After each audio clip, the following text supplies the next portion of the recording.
యేసుక్రీస్తు నామంలో ఈ ఆరాధనకు అందరినీ ప్రేమతో ఆహ్వానిస్తున్నాను.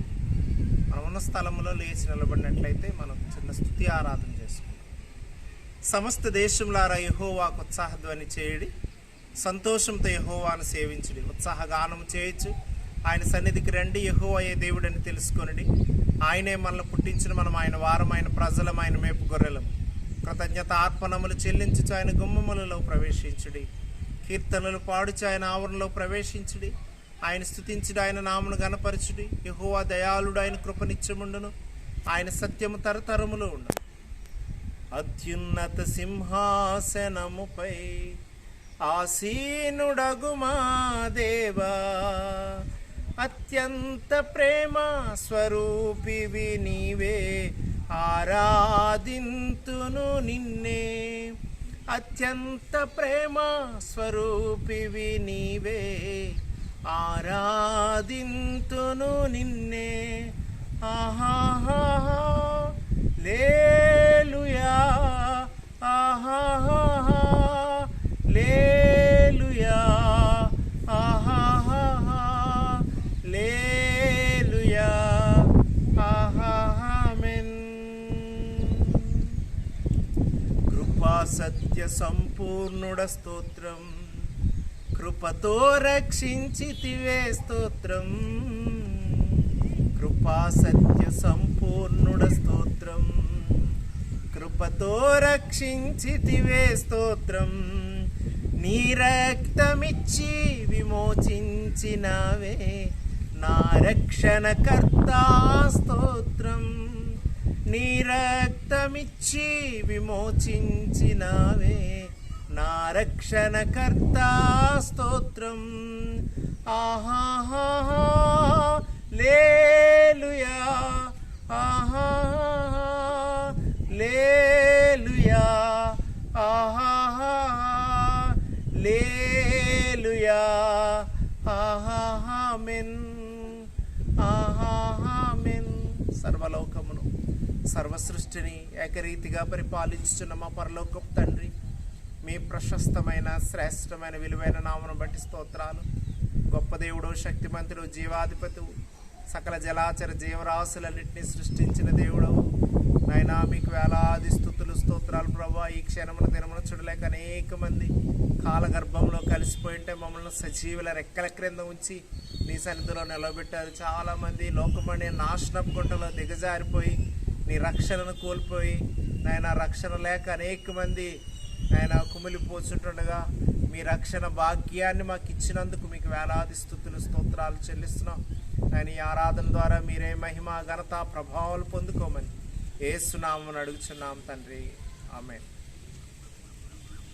కీర్తన పాడుకుందాం. యెహోవా నీ నామము ఎంతో బలమైనది, ఎంతో బలమైనది, ఎంతో బలమైనది.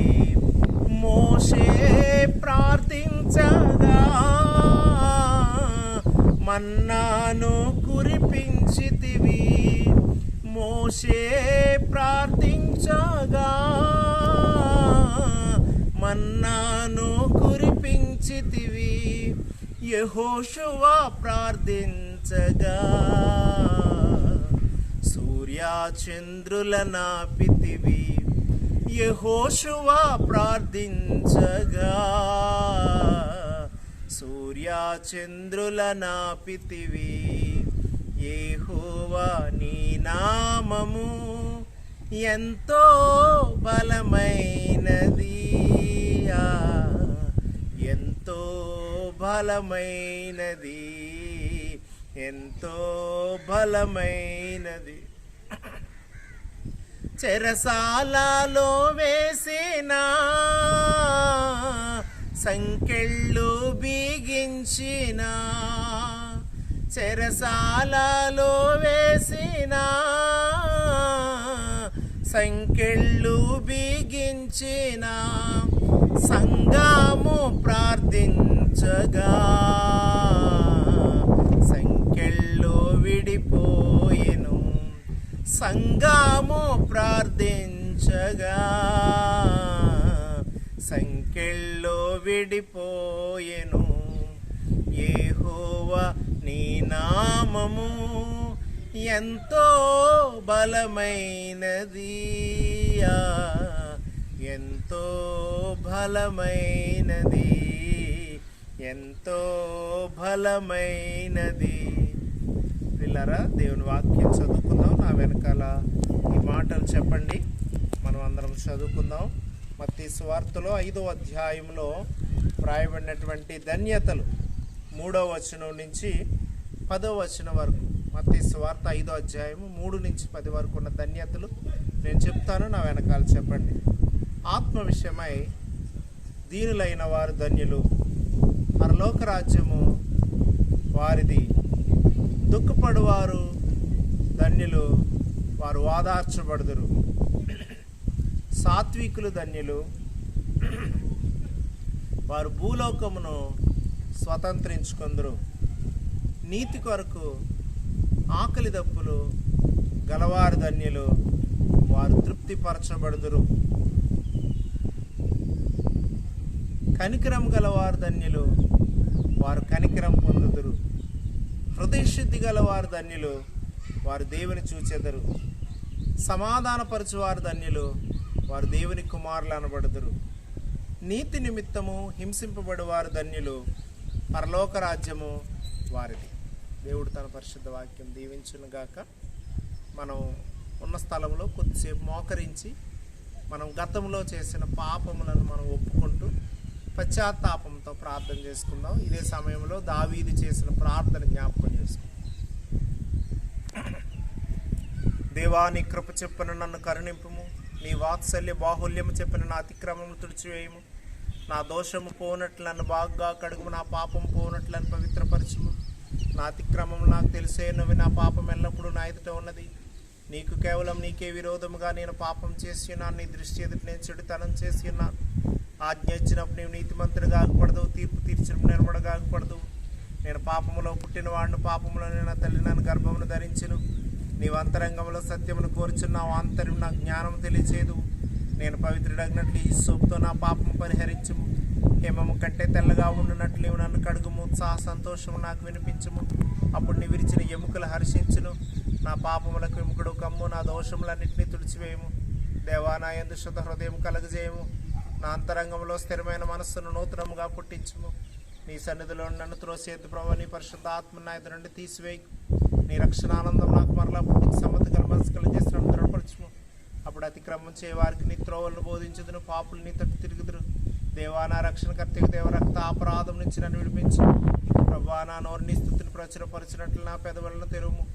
అయ్యా, మా బాల్య పాపులు ఎవరు పాపుల్ని సన్నిధిలో ఒప్పుకుని విడిచిపెట్టునుగా శిలువ రక్తంతో కడిగి శుద్ధి చేసి పవిత్రులుగా చేసి మమ్మల్ని పరిశుద్ధపరచుమని యేసు నామమున అడుగుచున్నాం తండ్రి.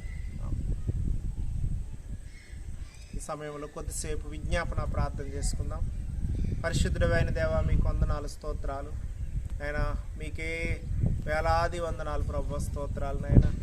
నాయనా, మా సంఘ పరిచర్యను దీవించండి, మా సంఘాన్ని అభివృద్ధి పరచండి, నూతన ఆత్మను రక్షించండి, సంఘంలో ఐక్యత దయచేయండి. సంఘంలో ఉన్న బిడ్డలందరినీ మీరు బలపరచమని, ఆత్మీయంగా దృఢపరచమని ప్రార్థన చేస్తున్నాం. పరిచర్య చేస్తున్న మా కుటుంబాన్ని బలమైన సాధనాలుగా వాడుకోండి ప్రభు. అనేక నూతన ఆత్మను రక్షించగలిగినటువంటి ఆత్మీయ స్థితి మాకు దయచేయండి.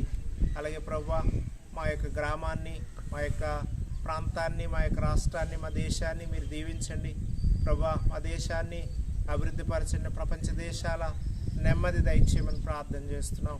విశ్వాసులనైనా అనేక మంది రోగులు ఉంటుండగా రోగులను స్వస్థపరచండి. గర్భిణీలు, బాలింతను జ్ఞాపకం చేసుకోండి. అనేక కుటుంబాల్లో శాంతి సమాధానం కోల్పోయిండగా మీరు జ్ఞాపకం చేసుకోండి.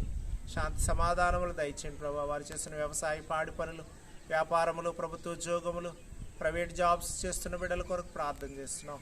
అలాగే మా సంఘంలో ఇంకా అనేక మంది ఆయా ప్రాంతాల్లో, దూర ప్రాంతాల్లో నివసిస్తున్న మా సంఘ ఆడపడుచులు, అలాగే దూర ప్రాంతాల్లో చదువుల నిమిత్తం, ఉద్యోగాల నిమిత్తం, వ్యాపారాల నిమిత్తం దూర రాష్ట్రాల్లో, దూర దేశాల్లో, మరి గల్ఫ్ కంట్రీస్లో కూడా ఎంతోమంది ఉన్నారు ప్రభావ. విశ్వాసులు మీరు బలపరచండి. అలాగే ప్రభావ సంఘంలో వృద్ధులు, చంటి బిడ్డలు, పురుషులు, స్త్రీలు, యవనస్తులు అందరి మారు మనస్సు, అందరి విశ్వాస జీవితాల కొరకు ప్రార్థన చేస్తున్నాం. వివాహాల కొరకు ఎదురు చూస్తున్న, కాంపిటేటివ్ ఎగ్జామ్స్ కొరకు ఎదురు చూస్తున్న బిడ్డలు మీరు జ్ఞాపకం చేసుకోండి. నూతనమైన ఆశీర్వాదాలు దయచేయండి ప్రభావ. ప్రత్యేక కరోనా కొరకు ప్రార్థన చేస్తున్నాం. భయంకరంగా విస్తరిస్తుంది ప్రభా. అనేక జీవితాలు నాయన ఇబ్బందికరంగా మారుతున్నాయి నాయన. అది మనుషులకు అసాధ్యము నాయన, డాక్టర్లకు అసాధ్యం కావచ్చు, కానీ నీకు సమస్తము సాధ్యమే కనుక కరోనాను నిర్మూలించమని ప్రార్థన చేస్తున్నాం. దానికోసం పనిచేస్తున్న వైద్య సిబ్బందిని, పోలీస్ సిబ్బందిని, పారిశుద్ధ్య కార్మికులను, అనేక మంది వాలంటీర్గా పనిచేస్తున్న బిడ్డలను మీరు జ్ఞాపకం చేసుకోండి.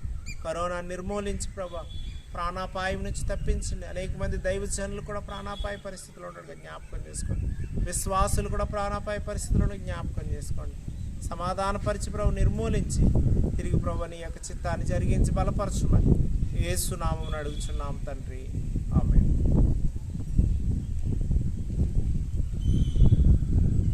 ప్రియులారా, ఈ సమయంలో దేవుని వాక్యాన్ని ధ్యానించుకుందాం. నెహెమ్యా గ్రంథం 1వ అధ్యాయము 4వ వచనం.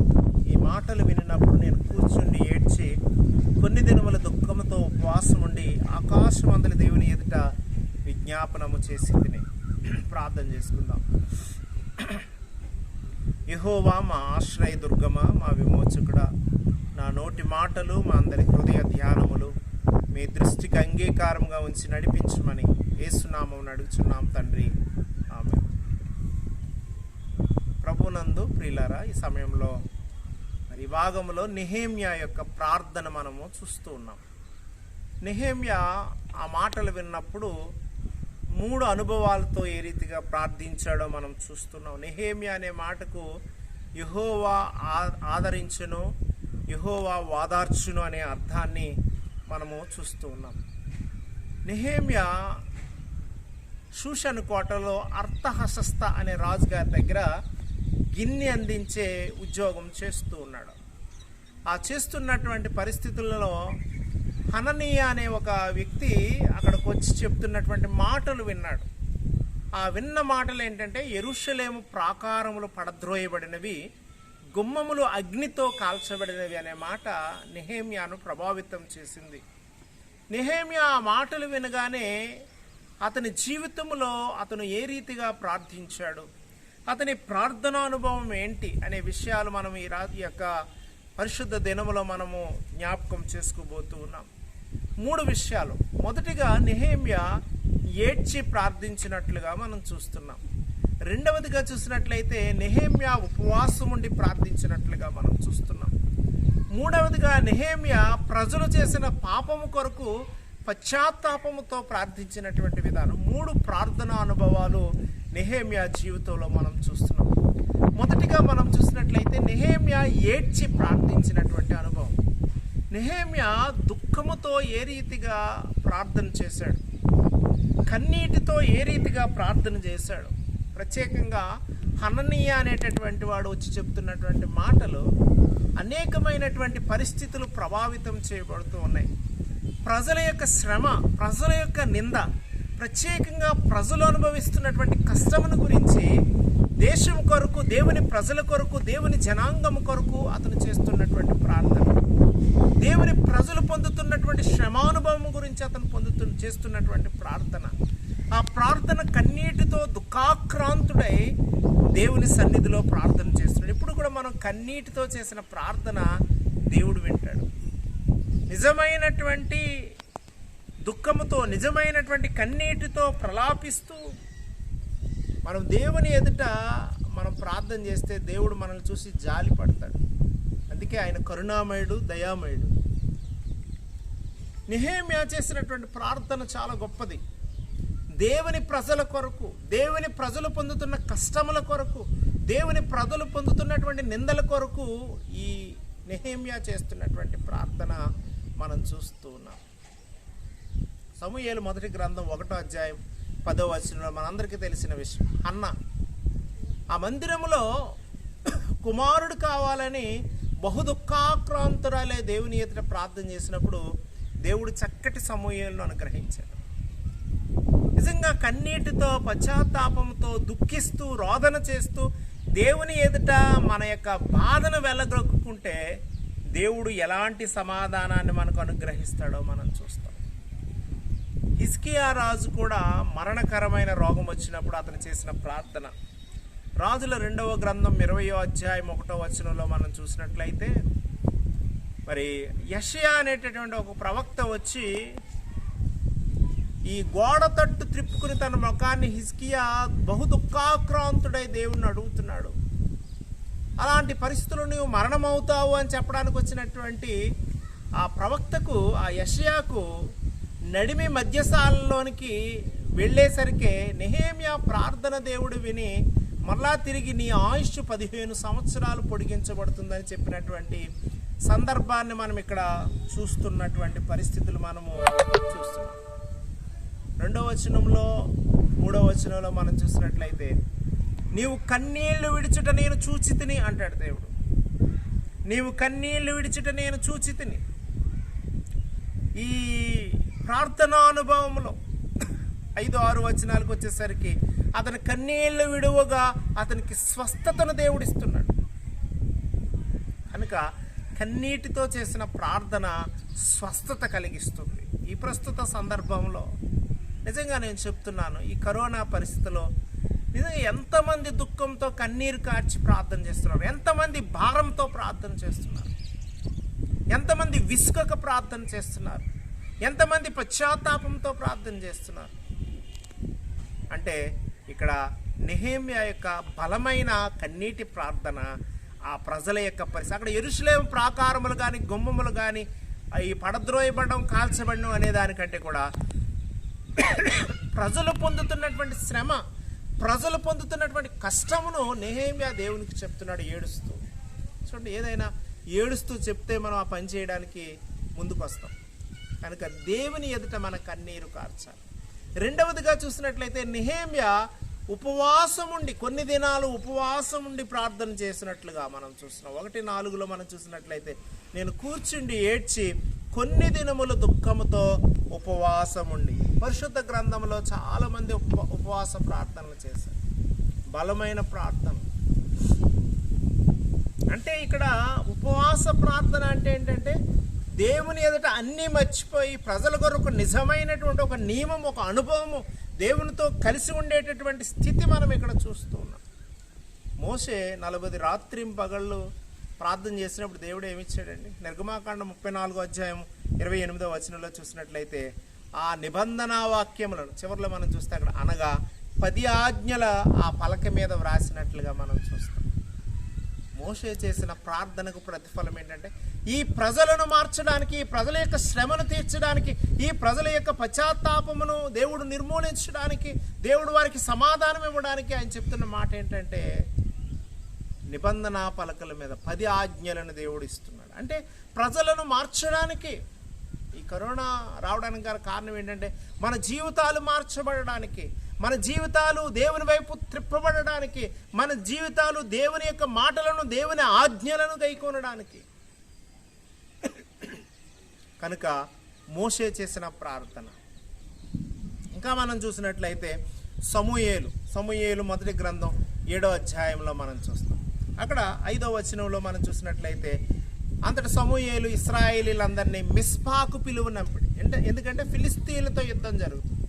వీళ్ళందరినీ మిస్పాకు పిలువనంపించి వాళ్ళ పక్షంగా సమూయేలు ప్రార్థన చేస్తూ ఉన్నాడు. 7వ వచనంలో చూసినట్లయితే ప్రార్థన చేసిన తర్వాత ఫిలిస్తీన్లు బలమైన సైన్యం మీద ఇశ్రాయేలీలకు దేవుడు వారు మొర ఆలకించి యుద్ధములో జయము అనుగ్రహించాడు. అంటే ఉపవాసం అంటే భోజనం మానేసి ఒక టైం పెట్టుకుని కూర్చొని ప్రార్థన చేయడం అనేది కాదు. దేవుని ఎదుట నిజమైన సంపూర్ణమైనటువంటి ఈ లోకములో ఉన్న శారీరక విషయాలన్నిటిని విడిచిపెట్టి ఆధ్యాత్మికంగా దేవునితో కలిసి ప్రార్థన చేయడం. మనం ఇక్కడ దానియేలు గురించి కూడా మనందరికీ తెలుసు. దానియేలు గ్రంథం 10వ అధ్యాయంలో మనం 2-3 వచనాలు చూసినట్లయితే ఆ యుద్ధ పరిస్థితులు అతను దర్శనం పొందినప్పుడు అతను 3 వారాలు నేను సంతోషముగా భోజనము చేయలేక ఉంటేనే, నేను మాంసము కానీ ద్రాక్షారసం కానీ నా నోటికి రానియలేదు, నేను స్నానాభిషేకములను కూడా చేసుకోనలేదు. అంటే దానియేలు దేవుని కొరకు, అంటే అది 2 వారాల 3 వారాల అని కాదు, దేవుడు సమాధానం ఇచ్చే వరకు ప్రార్థనలో కనిపెడుతున్నాడు. ఇంక ఈ లోకంలో ఉన్న శరీర సంబంధమైనటువంటి వాటి మీద దానియేలుకు దృష్టి లేదు. నీనేవే పట్టణస్థులు 40 దినాలు ఉపవాసం ఉండి వారి రాజు కూడా గోనెపట్టు కట్టుకుని ప్రార్థన చేస్తే దేవుడు వారి మీదకు వచ్చేటటువంటి కీడును తొలగించారు. కనుక ఈరోజు మనము చేయవలసిన ప్రార్థన, నెహెమ్యా ఉపవాసం ఉండి దేవుని ప్రజల కొరకు, దేవుని యొక్క పరిచర్య కొరకు, దేవుని యొక్క భారం కొరకు, దేవుని యొక్క పిలుపు కొరకు ప్రార్థన చేస్తున్నాడు. మనం కూడా ప్రార్థన చేయాలి. ఎంతమంది ఉపవాసం ఉండి ఈ కరోనా పరిస్థితులను బట్టి మన కోసంగా, మనకు వచ్చిందని, మన ఎదుటి వారికి వచ్చిందని కాదు, దేశం కోసం, దేవుని ప్రజల కోసం మనం ఎలా ప్రార్థన చేస్తున్నాం? భారంతో, కన్నీటితో ప్రార్థన చేస్తున్నామా? ఉపవాసం ఉండి ప్రభువా అని దేవుని సన్నిధిలో కనిపెట్టి మొదట ఈ ప్రజల యొక్క మారు మనస్సు, ఈ ప్రజల యొక్క విశ్వాసపు స్థితి, ఈ ప్రజల యొక్క దేవుని వైపు తిరిగేటటువంటి అనుభవం, దీని కొరకు మనం ప్రార్థన చేయాలి. మనం ఎంతసేపు ఈ రోగం చుట్టూ తిరుగుతున్నాం. దేవుడు ఈ రోగం కలిగించింది ఆయన తగ్గించడము, ఆయన ఉంచడం అనేది ఆయన చిత్తం. మన జీవితాలు మార్చడం ఇది మర్చిపోతున్నాం. మన బ్రతుకులు మార్చుకోవడానికి మనం ప్రార్థన చేయట్లా. కనుక మన జీవితాలను మార్చుకున్నాం. మూడవదిగా మనం చూసినట్లయితే 6వ వచనం, నెహెమ్యా గ్రంథం 1వ అధ్యాయం 6వ వచనం. నెహెమ్యా తన స్వజనుల పాపములను గురించి చేసినటువంటి ప్రార్థన మనం ఇక్కడ చూస్తూ ఉన్నాం. నీ చెవియొగ్గి నీ నేత్రములు తెరిచి నీ సన్నిధిని దివారాత్రము నీ దాసులైన ఇశ్రాయేలీయుల పక్షంగా నేను చేయు ప్రార్థన అంగీకరించుము. నేనును నా తండ్రి ఇంటి వారు నీకు విరోధముగా చేసిన పాపములను ఒప్పుకొనుచున్నాం. అంటే కేవలము మన పాపముల కొరకు మనం ప్రార్థన చేస్తాం, ప్రజల కొరకు. ఇక్కడ ఈ కరోనా కేవలం నా వలన, నీ వలన, పలానా వారి వలన వచ్చింది కాదు. మన పాపస్థితి పెట్టరేగిపోయింది, మన పాపస్థితి విస్తృతమైపోయింది. ఈ పాపస్థితి కొరకు ప్రార్థన చేయడం బైబిల్లో చాలామంది ప్రార్థన చేశారు. యెషయా గ్రంథం 59వ అధ్యాయం 12వ వచనంలో మరి యెషయా ప్రవక్త మాటలు మనం చూస్తున్నాం. మేము చేసిన తిరుగుబాటు క్రియలను ఎదుట విస్తరించి ఉన్నవని మా పాపములు మా మీద సాక్ష్యము పలుకుచున్నవి. అందుకే మనం దావీదు చేసిన ప్రార్థన ఇందాక జ్ఞాపకం చేసుకున్నాం. మన దోషములు, దావీదు 51వ కీర్తనలో ఎంత చక్కగా ప్రార్థన చేస్తాడండి. 3వ వచనం 4వ వచనం. నా అతిక్రమములు నాకు తెలిసే ఉన్నవి, నా పాపం ఎల్లప్పుడూ నా ఎదుట ఉన్నది. నీకు కేవలం నీకే విరోధముగా నేను పాపం చేసి ఉన్నాను. నేను నీ దృష్టి ఎదుట నేను చెడుతనం చేసి ఉన్నాను. అంటే దేవుని ఎదుట మనం చేసిన ప్రార్థన, దేవుని ఎదుట మనం ఒప్పుకున్నటువంటి ఒప్పుకోలు. ఎజ్రా గ్రంథం 9వ అధ్యాయం 6వ వచనంలో, అలాగే ఎజ్రా గ్రంథం 10వ అధ్యాయం 1వ వచనంలో ఎజ్రా కూడా ఏడుస్తూ కన్నీరు కారుస్తూ ప్రజల కొరకు చేసినటువంటి ప్రార్థన. ఈ యొక్క పరిశుద్ధ దినంలో మనం జ్ఞాపకం చేసుకోవాల్సినటువంటి విషయాలు స్నేహితులారా, ఒకటి కన్నీరు కార్చి ప్రార్థన చేశాడు, రెండవది ఉపవాసం ఉండి ప్రార్థన చేశాడు, మూడవది పశ్చాత్తాపముతో ప్రజల యొక్క దుఃఖమును చూసి, ప్రజల యొక్క పరిస్థితులను చూసి, ప్రజల యొక్క శ్రమలను చూసి, ప్రజల యొక్క పాపములను జ్ఞాపకం చేసుకుని. మీరు 3 కూడా గమనించండి. నెహెమ్యా ఎందుకు ఏడ్చాడు? నెహెమ్యా ఎందుకు ఉపవాసం ఉన్నాడు? నెహెమ్యా ఎందుకు పశ్చాత్తాపడ్డాడంటే ప్రజల మారు మనసు కొరకు, ప్రజల రక్షణ కొరకు, ప్రజల ఆత్మీయ అభివృద్ధి కొరకు. కానీ ఈ యెరూషలేము ప్రాకారాలు, ప్రజల యొక్క స్థితి మారిస్తే యెరూషలేము ప్రాకారాలు నిలబెట్టడం, యెరూషలేము గుమ్మములు నిలబెట్టడం దేవునికి అంత కష్టమైన పని ఏం కాదు. అవి పడద్రోయబడ్డానికి, అవి కాల్చబడడానికి గల కారణం ఏంటంటే మన జీవితాలు మారు మనసు లేకపోవడం. ఈరోజు కరోనా వైరస్ రావడానికి గల కారణం, కరోనా వైరస్ అనేది ఒక రోగంగా మారి మన మీదకి వచ్చిందని కాదు, మన పాపములు రోగంగా మారినాయి. కనుక మనం అందరం ప్రార్థన చేయాలి. ఎంతమంది ప్రార్థన చేస్తున్నారు? నిజంగా దుఃఖంతో ఏడుస్తూ ప్రతిరోజు నా మీదకి వస్తుందని మనం ప్రార్థన చేయడం కాదు, ప్రజల గురించి, దేవుని బిడ్డల గురించి ఉపవాసం ఉండి దేవునితో కలిసి ప్రార్థన చేయాలి. అలాగే పశ్చాత్తాపంతో ప్రార్థన చేయాలి. దేవుడి మాటలు దీవించి ఆశీర్వదించును గాక. ఆమెను. ప్రార్థన చేసుకుందాం. పరిశుద్ధమైన దేవా, మీకు వందనాలు.